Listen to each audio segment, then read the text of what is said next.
This past Black Friday, you may have noticed that it wasn't really easy to pop down to your local store and pick yourself up a PS5 or an Xbox Series X. Maybe you could find a Switch OLED or a Series S, and yet we are living in an era where when there are shortages of everything, there are especially shortages of video game console hardware, in part because they're just so popular, and this is one of the most popular generations we've ever seen, but also because of the mass shortage of chips and other components that are making there be super important and uncomfortable supply issues for Sony and Microsoft and all these manufacturers. So my advice for upcoming kind of Christmas holiday time buying here is to not focus on really anything physical because you are not going to stop seeing these shortages. These shortages will continue to persist for at least probably the entire next year, maybe into 2023 with the way things are going now.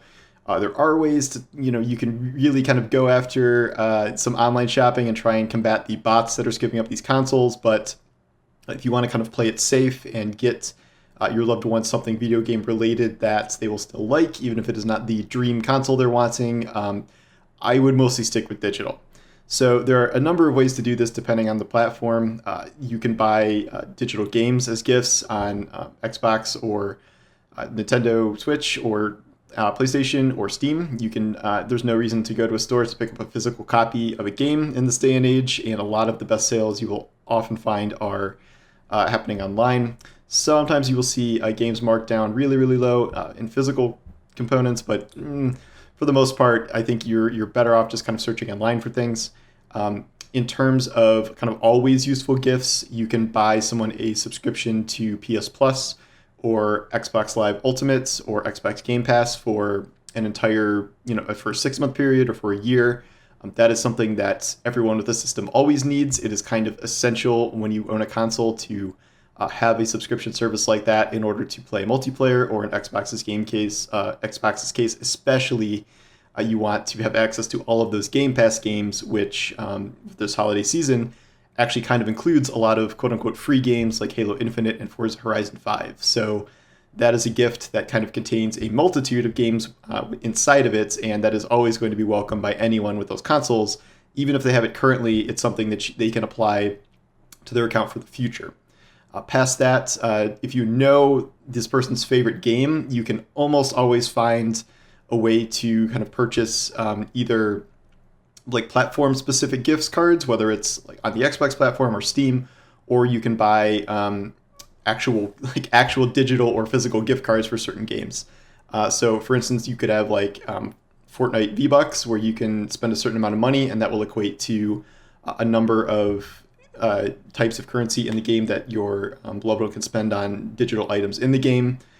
For Destiny, it's silver. For Roblox, I think it's Robux. Is that what it's called? Minecraft has Minecraft coins. I'm just guessing at this point. But the point is, for kind of all of these huge, mega popular games, almost always there is going to be a way to buy kind of digital currency as a gift card, and that will always be appreciated and always be spent.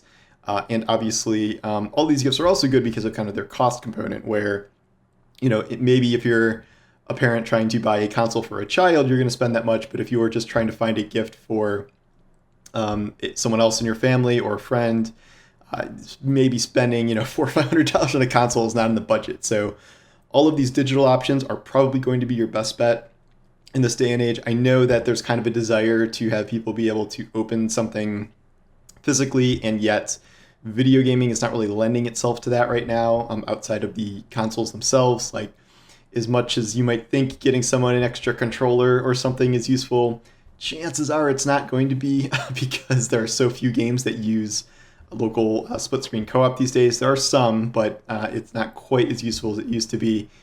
Headsets can be good, but they are a little hit or miss in quality. So I would stick with digital games, digital subscription services for their platforms, or digital currency for games that they like. So those are my kind of quick tips for holiday gifts for the gamer in your family, or for yourself if you're just feeling like you need a treat after this year, which I think we all do. But anyway, good luck with your console hunting if you do decide to go down that path, but just know it is not going to be any easier over the next month, and I wish you luck.